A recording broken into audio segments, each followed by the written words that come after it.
अस्सलाम वालेकुम friends, Saudi Arabia की तरफ से एक बड़ा ऐलान हुआ है। खुशखबरियां काफ़ी ज़्यादा पाकिस्तानियों को मिली हैं और मुख्तसर टू दी पॉइंट आपको मैं बताऊंगा। बिल्कुल छोटी सी वीडियो में मुख्तसर सी आपको मालूमात दूंगा, आखिर तक लाजमी देख लीजिएगा। पहले तो ये है, आपको ऑलरेडी पता है कि 10,000 जो हाजी जिनको दोबारा कोटे में शामिल किया गया था, माशाल्लाह वीज़े लग चुके हैं उनके।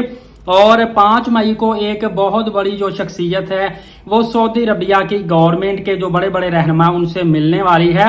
और उनका मेन जो मीटिंग का मकसद है वो यही है कि 67,000 जो हुज्जाज कराम है इनको लेकर मामला हल करने का। और पूरी कोशिश है कि एक भी हाजी जो पीछे बाकी ना रहे, तमाम के तमाम हाजी इंशाअल्लाह अज़्ज़ा वजल सऊदी अरबिया में जाएंगे। क्योंकि पाकिस्तानियों का जो मामला है ये थोड़ा सा डिफरेंट है, इनको रिलीफ मिलना बनता है क्योंकि इनकी अमाउंट भी पहुंच चुकी है। और दूसरा ये है कि इनको अगर अलाउ होता है तो ज्यादा से ज्यादा विद इन अ वीक ये सारे अपने मामला तय कर लेंगे। 5 मई को मीटिंग है, इंशाअल्लाह अज़्ज़ा वजल हो सकता है उसी दिन रात को या फिर अगले 1-2 दिन के अंदर अंदर कोई अच्छी पेशरफ्त हो जाए। बाकी इंडिया का जो मामला है उनकी भी टीम इंडिया की सऊदी अरबिया में मौजूद है, वो भी भरपूर मामला हल करने की कोशिश कर रही है। लेकिन अभी तक उनका हतमी नहीं पता कि उनका क्या फाइनल होता है। लेकिन उम्मीद की जा रही है कि जब एक बहुत बड़ी शख्सियत सऊदी अरबिया में जाके बड़े रहनुमाओं को मिलेगी तो वो इतनी को बात तो मान लेंगे ना। क्योंकि पता चलने में आया है कि पाकिस्तानी बड़े बड़े जो बेचारे हुज्जाज कराम हैं, किसी ने पैसे उधार पकड़े हुए हैं, किसी ने अपना प्लॉट सेल किया, किसी ने घर सेल किया है। कोई कह रहा है कि अगर मैं हज पे ना जा सका या मेरे पैसे खुदा ना खास्ता फंस गए, मुझे दिल का दौरा पड़ जाएगा, मैं बीमार हो जाऊंगा, मैं बहुत परेशान हूं, मेरी फैमिली परेशान है। डिफरेंट इस तरह के मामला चल रहे हैं।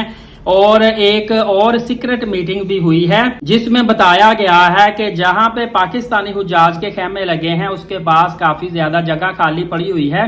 लिहाजा सऊदी अरबिया से बड़ी शख्सियत को कहें कि रिक्वेस्ट करें कि जगह तो ऑलरेडी आपके पास मौजूद है, बस आपने ओके करना है। तो हमने वहां पे पेमेंट आपको करनी है प्लाट जून करवा के और उसके बाद हमने खेमे लगवा लेने हैं। बाकी बस वीजे हमारे 2-3 घंटे में निकल आएंगे, हमारा काम ऑलरेडी मुकम्मल है। लिहाजा उनसे रिक्वेस्ट करेंगे कि हमें जगह दे दी जाए। अगले हफ्ते इंशाल्लाह मामला फाइनल हो जाएंगे और आप इस साल हज कर पाते हैं या नहीं कर पाते, अच्छे की उम्मीद रखें। नेक्स्ट वीक में यस या नो का फैसला आ जाएगा। बहुत ज्यादा मतवक्को है कि अगर सऊदी अरबिया हमारे साथ एग्री करता है या डिसएग्री करता है, नेक्स्ट वीक के अंदर अंदर फाइनल आपको बता देगा और हर चीज आपको वाजिया हो जाएगी। आपने एलीट साकिब यूट्यूब चैनल को सब्सक्राइब रखना है ताकि तमाम तर मामला का आपको साथ साथ अपडेट मिलती रहे, पता चलता रहे। नमाज कायम करें, नबी पाक सल्लल्लाहु अलैहि वसल्लम पे रोजाना कसरत से दुरूद पाक और कुरान मुकद्दस की तिलावत करते रहा करें। इजाजत दे, शुक्रिया, जज़ाकल्लाह।